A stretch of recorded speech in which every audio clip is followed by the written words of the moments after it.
illustrated by the story of a man going on a long trip. He called together his servants and entrusted his money to them while he was gone.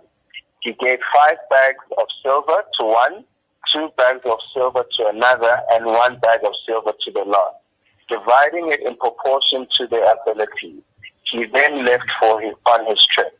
Yeah. So, in the other translations, it says 5 bags, 5 talents, 2 talents, and 1 talent. So, how much do you think a talent is worth today, Zamo? Yes, I'm still with you. Yeah, how much do you think a talent is worth? Like in terms of rands today, how much do you think a talent is worth? So he gave the one 5 talents. Is it 1,000 rand? Is it 10,000 rand? Let's say about 10K. You think it's about 10K? Let's work with 10K. I think 10K is a workable number. It's a standard money to get in terms not to Taluk sevens or anything like that. So let's start with 10K. All right. So think about this in the construct as the kingdom of heaven is being illustrated. Okay. So think of the man or the merchant that's giving the servant this silver as God when he's giving you your best talent. Do you think God would give you 10,000 rand? Ooh. No. You see, now you're bringing a twist to it. Yeah, because I believe that we are all endowed and given divine gifts and talents that are worth a lot if you pursue that gift and share and serve and live that gift. So just to explain it now, a talent in terms of today's monetary value. Obviously, there's different studies, but they all say pretty much between $1 million to $1.5 million. Wow. So let's just work with $1 million. Okay. That's 15 million rand. So God is saying, hey, here are talents, and the one was given 5. So that's 75 million rand. The second one was given 2. That's 30 million rand. And the one who got one talent was given 15 million rand. And if we were to check our talents and see what we can bring to the world, we probably have that kind of endowment. Yeah. And an interesting question that comes up here is, so he gave those back, dividing it in proportion to their abilities. Now, the question that I would ask there is, what are your abilities? Would you be able to manage 75 million rand? Would you be able to manage 30 million rand? And there are many stories of people getting an inheritance or making it big in business and then losing it all because their abilities had not reached the amount of their talent or amount of money. But now, I also have a bit of a challenge in terms of. Let me ask this, and I might just be. What was God's specific reason by giving 1 to 1 and giving? Why is not tulanga okulinganayo sonke? Was it a matter of character, or was it a matter of your stewardship? Interesting question. So I'll just explain it as I understand it. So for me, if I look at a choir at a church, right? I did try Ugubagui choir back when I was young. Can you sing? They politely asked me to please sing for us. So they asked me to kind of be quiet on the side, but I did learn that, you have a soprano, you have a bass, you have an alto, etc., etc. Yeah. Now, if God was to gift us all in the same way, we'd all have to do the same thing, and that's just one, boring, 2, it doesn't really make much sense. Yeah. So we all get different talents, and it's about singing your soprano, singing your alto, etc., etc., and then combined, a beautiful song comes out as the choir. True. Yeah, and just because I'm bass does not. Oh, we're actually getting to that now. So just because think about it this way, So you got 5. So you get 5 talents. I get 2. I might start comparing myself to you. You know, and going, man, I got 2. Why did Zamo get 5? And then I would cripple myself by just being angry that you got 5, and I got 2. Not actually seeing that I have 30 million rand, but just being pissed off that you got 75. Also, and the other side of it is, if you then compare yourself to me and say, hey, I got 5 talents, now I only got 2, I'm better, then you're allowing yourself to go into the pride complex. And what begets a fall? Pride begets a fall. So let's try and not compare our talents. Just do the best with your talent, because let's just read further. So verse 16. Yep. Sorry, 1 second. I want to open this. Ladies and gentlemen, I'm only opening it so that I know exactly what he's talking about, and I don't just agree to everything, Okay. So verse 16 now. Matthew 25, verse 16. Yes. The servant who received the 5 bags of silver began to invest the money and earned 5 more.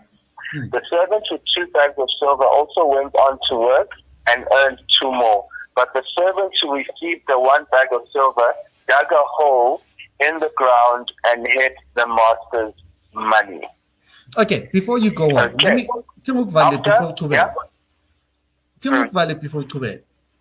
between me and you, and please forget your cap right now. Take it off, as a matter of fact. Don't you think it was wiser for the guy to actually save the one, unlike a risking high? No, not at all. Because of a fundamental principle, right? Okay. When you have the opposite, what is the opposite of faith? Fear. The opposite of faith is fear. Yeah. And fear paralyzes you. Yeah. And you do nothing. And I think because we don't talk about money and we don't learn about money, most people have a fear paradigm with money. They just get of it, and it's okay. They don't hide it, but just put it in the bank and just forget about it, and hope that you're okay. But if you have a faith paradigm, faith empowers you. Faith speaks to action. Faith has a vision, etc., etc. So the third guy was working from a place of fear and not faith. Yeah. Because if you're in business and you're pitching to investors actually prefer, like real investors, like people who really know what they're doing. They actually prefer someone who's already failed in business. Yeah. Because they know there are a lot of lessons. Yeah. Compared to someone who's never done anything. True. And starting up, So actually, I would say that if the master had came back and the guy with 2 bags tried but lost, he would have preferred that than the person who just hit the money. But now this fear thing because is big. In hiding the money, you learn nothing. Yeah. In avoiding money, you learn nothing. But in investing it or starting a business, you learn so many things that build your character, that make you a better person to manage the next project. Yeah. True. No, your cap is no much it's still on.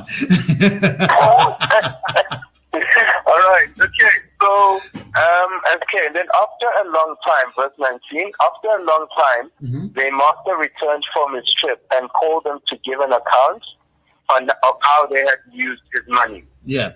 Okay. So one of the things to pick up from there is after a long time.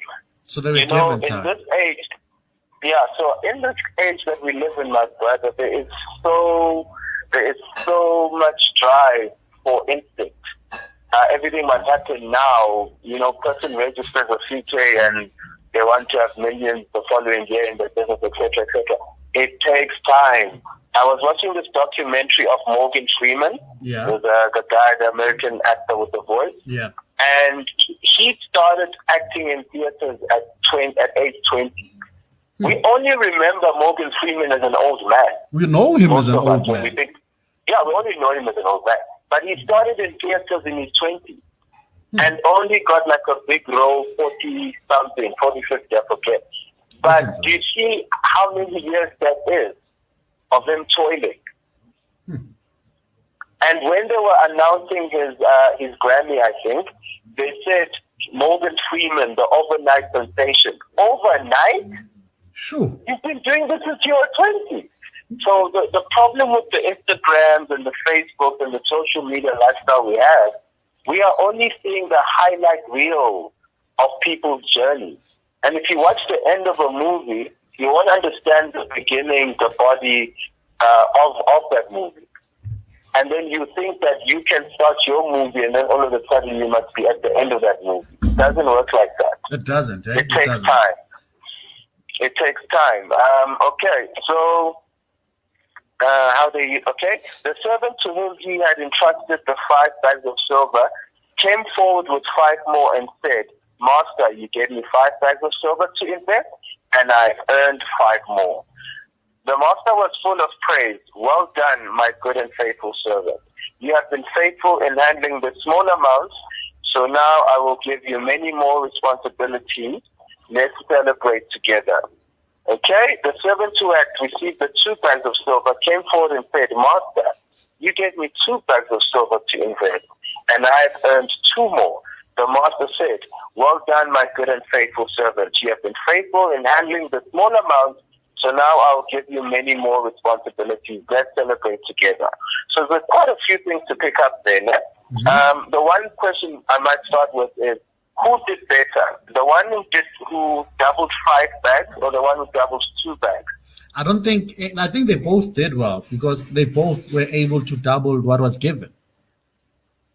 Yeah, so they in investment terms, we'll say they both achieved 100% return. Yeah. Excellent. A lot of people always say that the one who had 5 bags did more because now he has 10. But that's not how it's measured. It's measured on the resources that you are responsible over, because the master gives them the exact same compliment. Yeah. He says, well done, my good and faithful servant.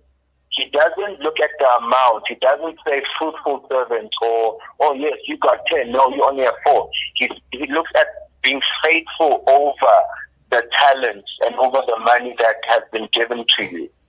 You know, so that also then speaks to also not judging your success based on others, but judging your success based on your endowment of talent and gifts and what your passions are. Wow. Go on, my good friend, go on. And then the other thing to take from there is, I mean, remember I explained that 5 talents is 75 million rand today. Two talents, 2 bags is 30 million. And the master says, you know, it's one of my favorites, by the way. You have been faithful in handling this small amount. He calls that a small amount. Wow. Even though he's given you 5 and he has given you 2, he still refers to it as the few. A small amount. So now I will give you many more responsibilities. Let's celebrate together. Wow.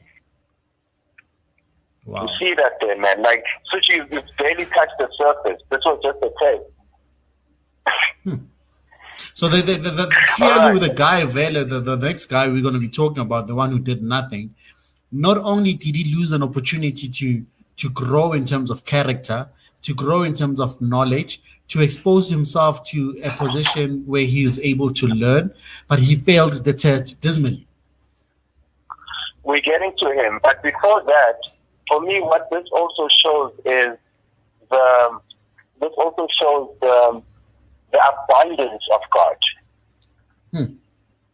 It shows that God is so abundant and you are so gifted that this amount is considered a small amount of your talent.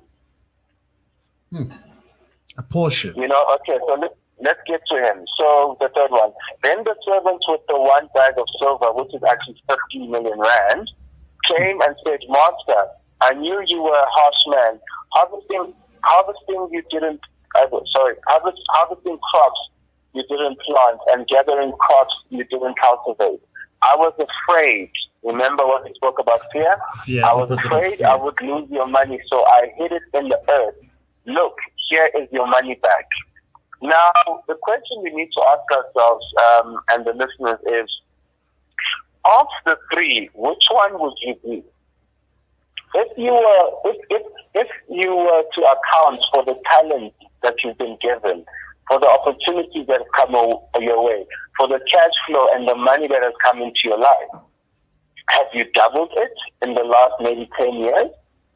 Or are you hiding it somewhere and not living to your full potential? And then at verse 26, the master replies, you wicked and lazy servant. If you knew I harvested crops I didn't plant and gathered crops I didn't cultivate, why didn't you deposit my money in the bank? At least I could have gotten some interest on it. You know, so look carefully there. He says, at least I could have gotten some money of it, or some interest on it. Because I always say that saving is just for your emergency fund. It's an at least you save for an emergency fund. Over and above your emergency fund, then you need to invest. And a lot of people don't seem to really grasp what investing is. So if you are saving, you are not investing. You're just putting your money in the bank, as the text says. But when you invest, you kind of drive your money. So I'm not saying that you are the fund manager, but the unit trust that you have, you know what fund the money is in. Yeah. If you are in business, you know how the business runs. And also being in business doesn't mean that you have to be the CEO. You can, if Zambo has a business, I could invest in Zambo's business. I'm an investor. But I must know what's happening in the business. I must have an opinion of how to grow that business and add value to that business as an investor.